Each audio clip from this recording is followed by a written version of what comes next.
কি বলছে? আরেকটা চরণ দে না ভাই। চাইছে না? কীর্তন খুব সাংঘাতিক জিনিস বাবা। বলছে দে না ভাই, দে না ভাই, আমি দেনা হয়ে আছি তোর কাছে, তাই না? দে না ভাই, দে না ভাই, দে না ভাই, দে না ভাই। আমি ত্রেতা যুগে তোর কাছে দিনা ছিলাম, সেই দেনাটা শোধ করবার জন্যই দাপুরে এসেছি। দে না ভাই, দে না ভাই, দে না ভাই, দে না ভাই। আরেকটা চরণ পক্ষে দে না ভাই, দে না ভাই। আর একটা চরণ পক্ষে আমার দে না ভাই, দে না ভাই। সুখ নাই, সুখ নাই, সুখ নাই, সুখ নাই। একটা চরণে সুখ নাই, আরেকটা চরণ দে না ভাই। দুইটা অর্থ বুঝাচ্ছে। বলছে একটা চরণ দে, আবার বলছে আমি দিনা আছি, সেই দিনাটা শোধ করতে চাই। এই জন্য বলছে আরেকটা চরণ দে। যেই না সুদামা আরেকটা চরণ ঘুরিয়ে দিয়েছে, আহা, দে না ভাই। সুদামা যখন আরেকটা চরণ ঘুরিয়ে কৃষ্ণের বক্ষের মধ্যে রেখেছে, বলি ভাসিতে লাগিল, হাসিতে লাগিল, ভাসিতে লাগিল, দেখো হাসিতে লাগিল। আনন্দর প্রেমে ভাসিতে লাগিল, আনন্দের প্রেমে সবাই হাসিতে লাগিল। চরণ বক্ষে লাগিল,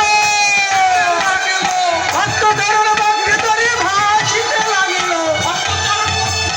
ভাসিতে লাগলো। বলি ভক্ত চরণ পক্ষে ধরে ভাসিতে লাগিল। হরি বল, হরি বল, হরি বল, হরি বল, হরি বল, হরি বল। মানুষ দুইটার সময় কাঁদে জানেন? কখন কখন জানেন? অতি কষ্টে, আরেকটা কান্দন আসে, চোখের অশ্রুপাত হয়। অতি সুখে, যখন এই সুখের ভাগটা এত প্রবল হয়ে যায়, তখন আর সেই ভক্ত বা ব্যক্তি নিজেকে ধরে রাখতে পারে না, আনন্দে অশ্রু ধারা করে। অতি দুঃখে মানুষ কাঁদে, আবার অতি সুখেও মানুষ কাঁদে। কত বিচিত্র না মানুষ! সুখ পাইলেও কাঁদে, দুঃখ পাইলেও কাঁদে। হ্যাঁ,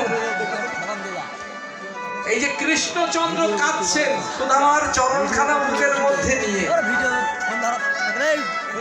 কৃষ্ণচন্দ্র সুদামার চরণখানা বুকের মধ্যে নিয়ে কাঁদছেন। বাবা, দুঃখে না কষ্টে? দুঃখে না সুখে? আনন্দ, আনন্দে কাঁদছে। বাবা, কীর্তন ভালো লাগছে না? ভালো লাগছে? এত কথা হচ্ছে। কীর্তন ভালো লাগলে তো সত্যি, যেটা কীর্তন ভালো লাগলে এত কথা হয় না। এই বাচ্চাগুলোকে একটু বসান না। বলছে কি, কৃষ্ণ তুমি সুখে কাঁদছো না দুঃখে কাঁদছো? বলছে আজকে আমি সুখে কাঁদছি।